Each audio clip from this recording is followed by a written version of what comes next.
I'll be honest with y'all though. I've stopped getting mad at white people who just call the cops on black people for no reason. I've stopped getting upset.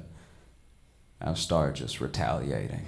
I just like, now if I see a white person doing anything I don't like or understand, which is none of my business but makes me uncomfortable, I just dial those 3 numbers. You know?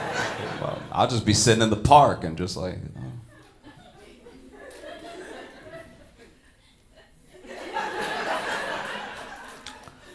yeah, 911.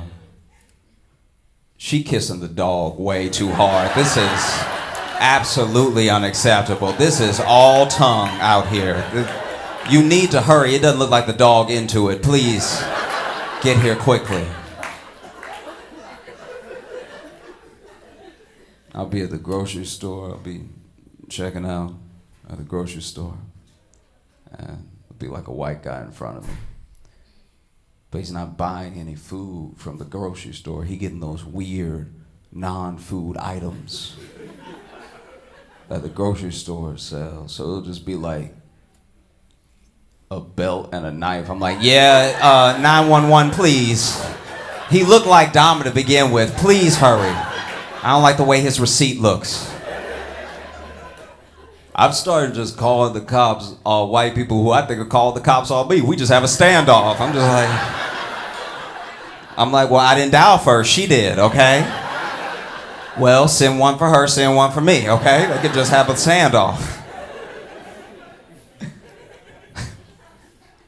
This might be too niche, but did y'all see the drama happening with the people that the movie The Blindside is based off of? All right, if you don't know the story, I'll bring up to speed as quickly as possible. Basically, The Blindside is a movie from 2009 where Sandra Bullock won the Oscar for playing the greatest white woman that's ever lived. I don't know, I'm pretty sure it goes Joan of Arc, Amelia Earhart, this lady, okay?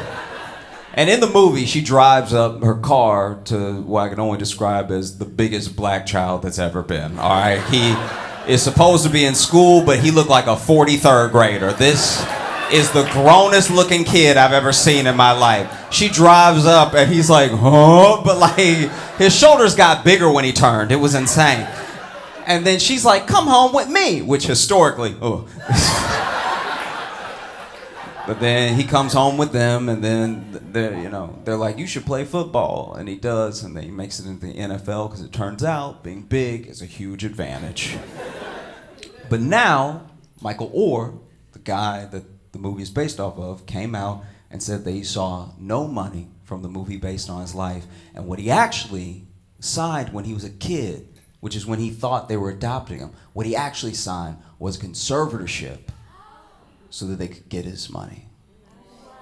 I know, he thought he was getting a Disney movie, and this nigga got Britney Spears. It's absolutely horrible.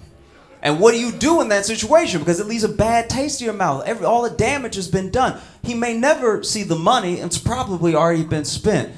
You know what I mean? We can't give him his story back. We can't give him back those years he spent trusting them. I think I have a solution, though.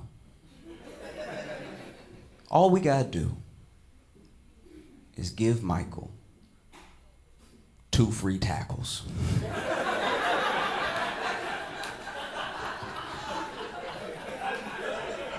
He can use them whenever he wants. I mean, the cost of the medical bills alone will be exactly the money that they stole from him. He's still a huge man. And we won't make a movie, we'll just make 2 TikToks. 1 for each tackle. And then at the end of the TikTok, you'll just be like, blindsided!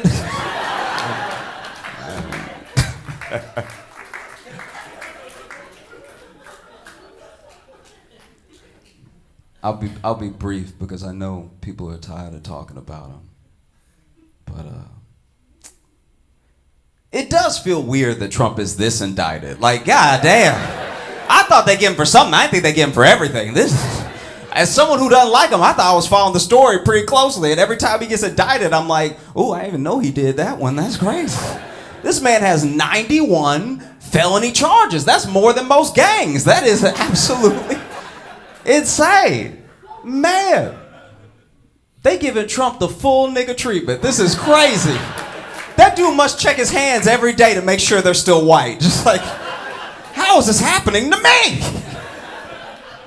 And this most recent one is the wildest, because if you aren't familiar in Fulton County, where Trump was most recently indicted, this is the first place where they said that they want to process him at the jailhouse instead of the courthouse. Because if they do it at the jailhouse, they'll have to do the fingerprint and they'll have to do the mugshot, which is what he's been avoiding this entire time, which is what lets me know that he's not a good businessman.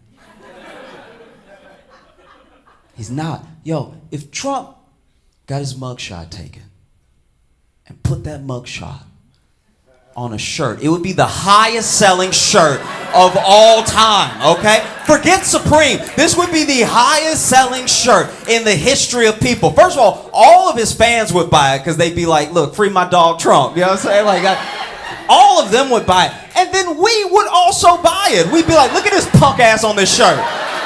Look at this goofy ass on this shirt. Struggling ass on this shirt. He could be printing money, and instead he's, whatever. What a disappointment. He'd make so much money, he'd actually be a billionaire. You know what I mean?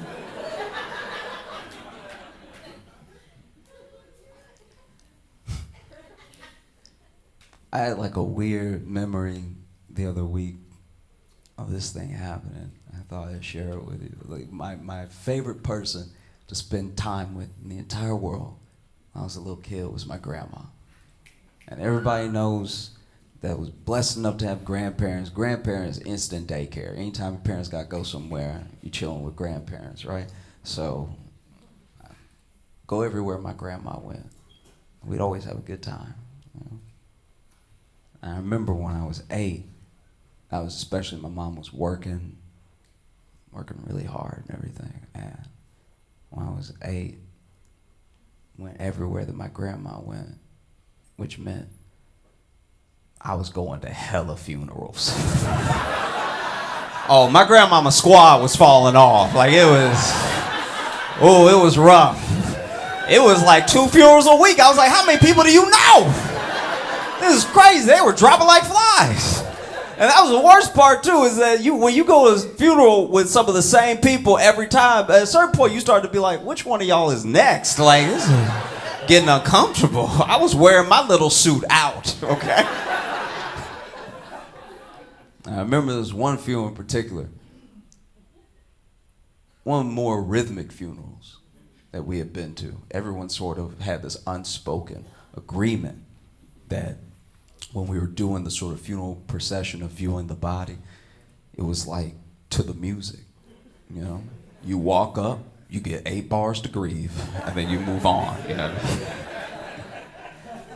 And I remember it was my turn, which meant it was my grandma's turn. That'd be weird if I had a turn all by myself. That'd be insane. If an 8-year-old kid walks up to a casket by themselves at a funeral, they killed that person, all right? That's just an 8-year-old walking up to be like, just checking. And so I'm about to walk up with my grandma, but as we start walking, we notice that the lady that was still up there hasn't moved. So she's either still thinking or like overcome with emotion. Something's happening, right? So we just keep walking. We don't want to stop mid-aisle, and so we walk up next to her. So now it's this lady that I don't know, my grandma, and me. And I wouldn't look this up until years later because it gave me nightmares for a while, but I didn't really think to Google it yet. Apparently, long after the process has been done for a body to be presented at a funeral, there's still muscles, there's still nerves that can twitch, right? So as the 3 of us are standing there, the woman in the casket went. And even at 8 years old, I was like, hold it together.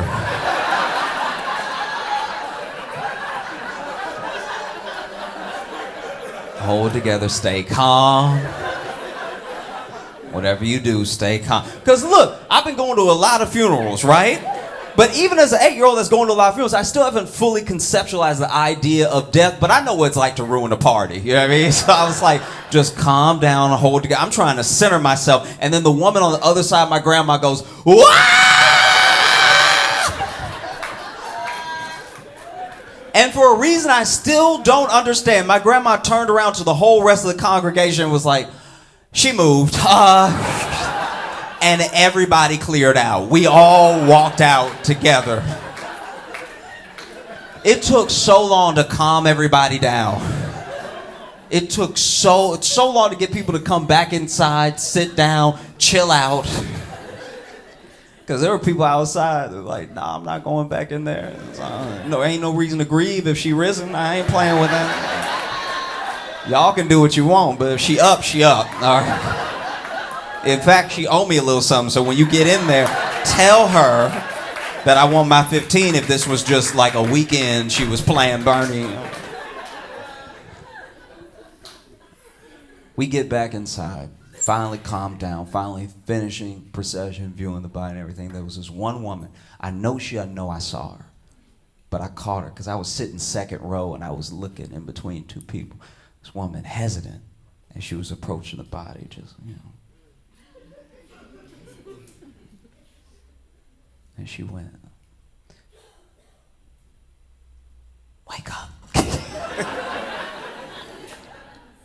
And even as they were lowering her at the cemetery and they threw the dirt on her, part of me was like, we don't know. We have no idea.